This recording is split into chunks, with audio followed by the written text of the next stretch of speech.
شروع اللہ کے بابرکت نام سے جو بڑا مہربان نہایت رحم والا ہے۔ سب کمپنیوں سے میں نے بات کر لی ہے، وہ سب ہمارا ساتھ دینے کے لیے راضی ہو گئی ہیں۔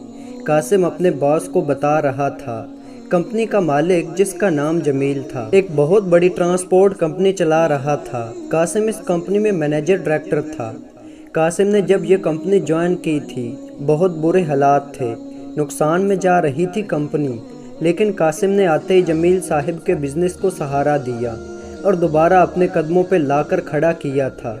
جمیل کی ایک بیٹی تھی نور، جو خوبصورت تھی، پڑھی لکھی تھی، گھمنڈی تھی۔ جمیل صاحب کو اس کی شادی کی فکر تھی۔ اب ایک دن جمیل صاحب نے نور سے کہا، نور بیٹی، میں نے تمہارے لیے ایک لڑکا پسند کیا ہے۔ نور نے کہا، بابا آپ کو میں نے کتنی بار کہا ہے، کیسے بتاؤں آپ کو مجھے شادی نہیں کرنی۔ جمیل صاحب نے کہا، بیٹی تم میری اکلوتی اولاد ہو، تم جب چھوٹی سی تھی تمہاری ماں ہمیں چھوڑ کر خدا کے پاس چلی گئی تھی۔ ماں باپ دونوں کی محبت میں پالا ہے تم کو، بس چاہتا ہوں میری زندگی میں ہی کسی ایسے انسان کے ہاتھ میں تمہارا ہاتھ دے جاؤں جو تمہاری دولت سے نہیں تم سے پیار کرے، تم کو سمجھے، تمہارے ہر حال میں تمہارا ساتھ دے۔ جمیل صاحب کے مجبور کرنے پہ نور نے ہاں کر دی شادی کے لیے۔ نور نے کہا، پاپا بتائیں وہ لڑکا کون ہے، کہاں رہتا ہے؟ جمیل صاحب نے کہا، کل پارٹی میں سب کے سامنے اعلان کروں گا، سرپرائز ہوگا تمہارے لیے۔ دوسرے دن سب لوگ پارٹی میں آئے تھے۔ نور کوئی شہزادی لگ رہی تھی، نور بہت خوبصورت لگ رہی تھی۔ قاسم بھی پارٹی میں تھا۔ اتنے میں جمیل صاحب نے سب کو مخاطب کیا اور کہنے لگے، آج مجھے بزنس میں کامیابی کی خوشی کے ساتھ ساتھ اس بات کی بھی خوشی ہے کہ میں اپنی بیٹی کی شادی کی بات بھی آپ سب سے شیئر کر رہا ہوں۔ میری بیٹی نور اور ہماری کمپنی کا مینیجر ڈائریکٹر قاسم، ان دونوں کی منگنی کا اعلان کرتا ہوں۔ نور کو تو یقین نہیں ہو رہا تھا، اس کی زبان بند ہو گئی۔ ارے پاپا، یہ کس کے ساتھ آپ نے شادی کی بات کر دی؟ ادھر پاس کھڑا قاسم، اس کو یقین نہیں ہو رہا تھا۔ وہ بس اتنا کہہ سکا، سر جمیل صاحب نے دونوں کی شادی فکس کی اور جلدی شادی کرنے کا بھی فیصلہ سنا دیا۔ دوسرے دن قاسم نے کہا، سر آپ سے ایک بات کرنی ہے۔ جمیل صاحب نے کہا، بیٹا کیا کہنا ہے؟ قاسم کہنے لگا، سر کہاں میں اور کہاں آپ، مجھ جیسے انسان کو آپ نے اپنی بیٹی کے لیے چن لیا۔ جمیل صاحب مسکرائے اور کہنے لگے، پتر میں نے بہت سوچ سمجھ کر فیصلہ لیا ہے، بس وعدہ کرو کبھی اس کا ساتھ نہیں چھوڑو گے۔ وہ پاگل سی ہے، تھوڑی سی اس کی بات سن لیا کرنا۔ میرا کیا بھروسہ اب کہاں سفر ختم ہو جائے زندگی کا۔ ادھر نور کا دماغ پھٹ رہا تھا، پاپا نے کس سے شادی کروانے کا سوچا؟ ایک نوکر سے۔ نور نے قاسم کو فون کیا، کہا میں تم سے ملنا چاہتی ہوں ایک بار۔ 2 دن بعد شادی تھی۔ قاسم نے کہا 2 دن بعد مل لینا۔ نور نے کہا، مسٹر زیادہ شو نہ دکھا، ڈنر پہ ملنے آ جانا۔ رات کے 9 بج رہے تھے۔ قاسم اور نور ساتھ بیٹھے ہوئے تھے۔ نور نے کہا، میں اس شادی سے خوش نہیں ہوں، بس پاپا کی ضد کی وجہ سے خاموش ہوں، ورنہ میں تم سے کبھی بھی شادی نہ کرتی۔ جتنے کی میں نے جوتی پہنی ہوئی ہے اتنی تمہاری ٹوٹل سیلری ہے۔ قاسم مسکرانے لگا۔ نور نے کہا، ہم کنٹریکٹ میرج کریں گے، پاپا کے سامنے اصلی شادی ہوگی، لیکن حقیقت میں تمہارا کوئی حق نہیں ہوگا مجھ پہ، اور 2 سال کے بعد کنٹریکٹ کے مطابق خود مجھ کو طلاق ہو جائے گی، سمجھ آئی؟ قاسم خاموش رہا۔ ہاں میں سر ہلا دیا۔ نور نے کچھ پیپرز پہ دستخط کروا لیے قاسم سے۔ شادی ہو گئی۔ قاسم معمول کے مطابق آفس جاتا، محنت کرتا۔ نور کو بھی کوئی پرواہ نہیں تھی، کیونکہ اس نے صرف کنٹریکٹ میرج کی تھی، وہ آزاد تھی۔ 6 مہینے گزرے تھے کہ جمیل صاحب دل کا دورہ پڑنے سے دنیا سے چل بسے۔ وصیت کے مطابق آدھی جائیداد نور کے نام تھی اور آدھی قاسم کے۔ اب ساری ذمہ داری قاسم کے کندھوں پہ تھی۔ قاسم آفس سے تھکا گھر آتا، دیکھتا نور سوئی ہوئی ہے۔ کبھی نور اپنی دوستوں کے ساتھ پارٹی پہ گئی ہوئی ہے۔ اگر نور رات کو لیٹ آتی، قاسم جاگتا رہتا۔ نور کے آنے کے بعد قاسم سویا کرتا تھا۔ نور کو کوئی پرواہ نہیں تھی، وہ بڑی تو ہو گئی تھی، لیکن باپ کے لاڑ نے اسے آج بھی چھوٹی بچی ہی بنا کر رکھا ہوا تھا۔ ایک رات نور ساری رات گھر نہ آئی۔ قاسم پریشان ہونے لگا۔ اس نے اس کی سب دوستوں کو کال کی اس کا پوچھا، لیکن کسی کو نہیں تھی خبر اس کی۔ فجر کی اذان ہو رہی تھی۔ نور نے دروازے کی گھنٹی بجائی۔ نوکر نے دروازہ کھولا۔ سامنے نور تھی۔ میڈم، آپ سر ساری رات سے سوئے نہیں ہیں؟ نوکر نے کہا۔ کیوں، اس کو کیا ہوا؟ اتنے میں قاسم سیڑھیاں اترتے ہوئے غصے بھرے لہجے میں بول رہا تھا، کہاں تھی ساری رات؟ نور نے کہا، کہیں بھی ہوں، تم کو اس سے کیا؟ قاسم نے پاس آ کر ایک زوردار تھپڑ مارا۔ تھپڑ اتنا زور سے مارا تھا، انگلیوں کے نشان نور کے چہرے پہ بن گئے تھے۔ قاسم نے چلاتے ہوئے کہا، آج کے بعد تم رات کو باہر نہیں جاؤ گی۔ نور کی آنکھوں میں آنسو آ گئے۔ شاید پہلی بار کسی نے ہاتھ اٹھایا تھا نور پہ۔ قاسم آنکھیں پھاڑ کے دیکھتے ہوئے چلا گیا۔ دن بھر نور روتی رہی۔ اس کو غصہ بھی بہت تھا، لیکن شاید آج پاپا کو بہت یاد کر رہی تھی۔ سارا دن کچھ نہیں کھایا نور نے، کمرہ لاک کر کے روتی رہی۔ رات کو قاسم واپس آیا تو نوکر سے پوچھا، نور کہاں ہے؟ ملازم نے کہا، صاحب میڈم صبح سے اپنے کمرے میں ہیں، کچھ کھایا بھی نہیں انہوں نے۔ قاسم نے سر پہ ہاتھ رکھا، اف کیا کروں اس کا۔ قاسم نے بیگ ٹیبل پہ رکھا اور نور کے کمرے کی طرف چل دیا۔ دستک دی، نور دروازہ کھولو۔ نور خاموش تھی۔ قاسم نے کہا، نور پلیز دروازہ کھولو۔ نور نے کہا، چلے جاؤ، مجھے تم سے کوئی بات نہیں کرنی۔ قاسم نے کہا، نور دروازہ تو کھولو۔ نور نے غصے سے دروازہ کھولا۔ کیا ہے؟ قاسم نے کمرے میں داخل ہوتے ہوئے کہا، نور یہ کیا حالت بنا لی تم نے اپنی؟ نور کی آنکھوں میں ابھی تک آنسو تھے۔ نور خاموش تھی۔ قاسم نے نور کو بیڈ پہ بٹھایا اور خود نیچے بیٹھ گیا۔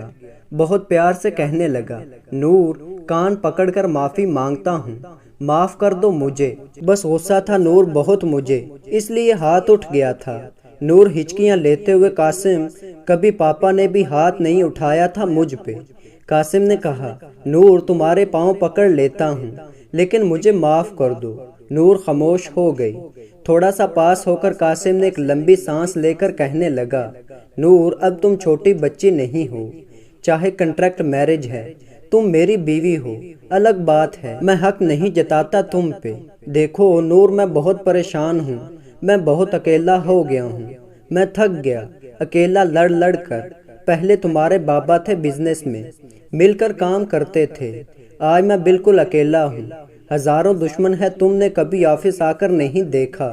نور میں بھی تھک جاتا ہوں، میرا بھی دل کرتا ہے میں بھی کسی سے باتیں کروں، کسی کو دل کی بات کہوں، لیکن کیا کروں، میرے پاس تو تم بھی نہیں ہو۔ بس ایک بات کہوں، نور پلیز آفس آ جایا کرو، اس سے پہلے کہ میں ہار جاؤں۔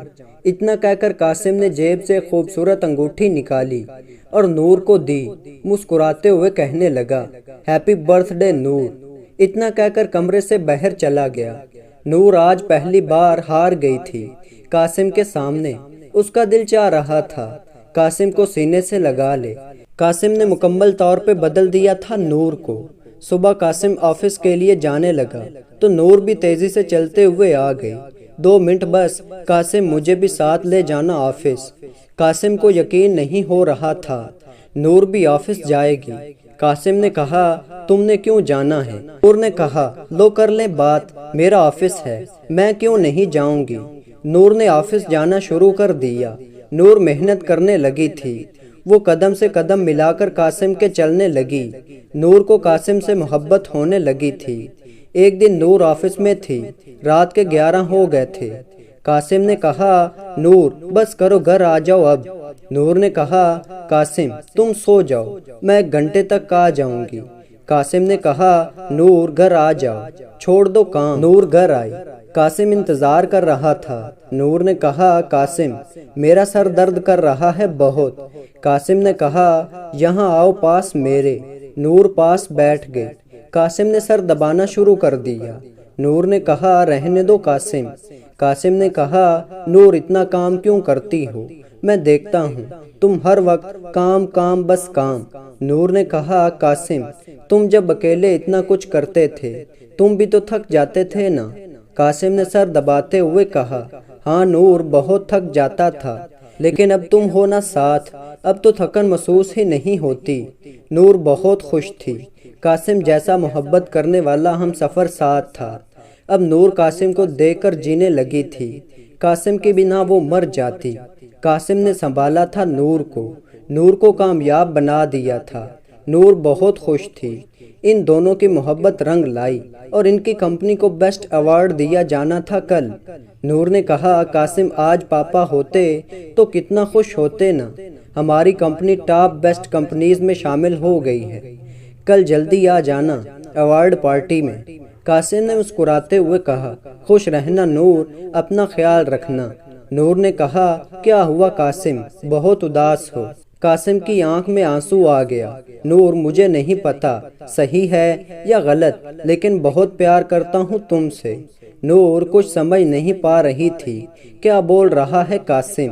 قاسم نے کہا، اپنا بہت سارا خیال رکھنا نور۔ دوسرے دن نور صبح اٹھ گئی۔ آج ایوارڈ پارٹی پہ جانا تھا۔ ان کی زندگی کا بہت بڑا دن تھا۔ نور نے ملازم سے کہا، قاسم نہیں اٹھا ابھی تک؟ ملازم نے کہا، پتہ نہیں میڈم، صاحب اتنی لیٹ تک تو سوتے نہیں ہیں۔ نور نے کہا، بہت لاپرواہ ہو گیا ہے قاسم آج کل۔ وہ جلدی سے قاسم کے کمرے میں گئی، دیکھا قاسم نہیں تھا وہاں۔ قاسم کہاں گیا؟ موبائل تو یہی ہے، پھر کہاں گیا قاسم؟ وہ کمرے سے باہر جانے لگی تو موبائل پہ ایک آواز سنائی دی، نور یہ میسج تمہارے لیے ہے۔ جب تم یہ میسج سن رہی ہوگی میں یہاں سے جا چکا ہوں گا۔ نور، کنٹریکٹ کے مطابق آج 2 سال مکمل ہو گئے ہیں۔ میں نے وعدہ کیا تھا تم سے، 2 سال کے بعد چلا جاؤں گا تم سے بہت دور۔ آج جو میرا تمہارا رشتہ تھا سب ختم ہو گیا۔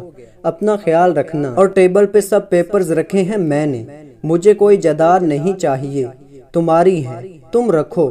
اوکے بائے، اللہ حافظ۔ نور ٹوٹ گئی تھی۔ وہ چیخ کر قاسم کو آوازیں دینے لگی، قاسم تم میری خوشی پوچھ لیتے، میں مر جاؤں گی قاسم، لوٹ آؤ قاسم، میں بکھر جاؤں گی، کہاں ہو تم؟ قاسم وہاں سے جا چکا تھا۔ نہ چاہتے ہوئے بھی نور کو ایوارڈ پارٹی میں جانا پڑا تھا۔ وہ قاسم کے بنا بالکل خاک ہو چکی تھی۔ اس کو ڈر لگ رہا تھا سب کے سامنے جا کر کوئی 2 لفظ بھی بولنے سے۔ اتنے میں نور کا نام پکارا گیا۔ نور ڈرتے ہوئے سٹیج پر گئی۔ وہ گھبرائی ہوئی تھی۔ اس نے مائک پکڑا، سب کا شکریہ ادا کیا، کہنے لگی، اس ایوارڈ کی حقدار میں نہیں، وہ انسان ہے جس نے مجھے اس قابل بنایا، مجھے سہارا دیا، مجھے زندگی جینا سکھایا، مجھے خوشیاں دیں، مجھے کامیابی کی تخت پہ لا کھڑا کیا۔ وہ مجھے جینا سکھا کر خود چلا گیا، مجھے اکیلا چھوڑ کر۔ اس کو کوئی کہہ دو جا کر، نور مر جائے گی اس کے بنا، لوٹ آئے واپس، میں نہیں جی سکوں گی، مجھے یہ ایوارڈ، یہ نام کچھ نہیں چاہیے، بس تم لوٹ آؤ۔ میری بے بسی دیکھو قاسم، مجھے سینے سے لگا لو آ کر۔ قاسم وہیں موجود تھا۔ وہ خاموشی سے چھپ کر ایوارڈ ملتے دیکھنا چاہتا تھا نور کو، لیکن اس سے برداشت نہ ہو سکتا تھا۔ وہ اٹھ کر سامنے آ گیا۔ نور کی جیسے ہی نظر پڑی قاسم پہ، اس نے مائک پھینک دیا اور دوڑتے ہوئے جا کر قاسم کے سینے سے لگ گئی اور زور سے رونے لگی۔ قاسم، معاف کر دو مجھے، میں نہیں جی سکتی اب تمہارے بنا، آئی لو یو۔ قاسم کی آنکھوں میں بھی آنسو تھے۔ اسے زور سے سینے سے لگایا، نور آئی لو یو ٹو۔ ہر طرف تالیوں کی آواز گونجنے لگی۔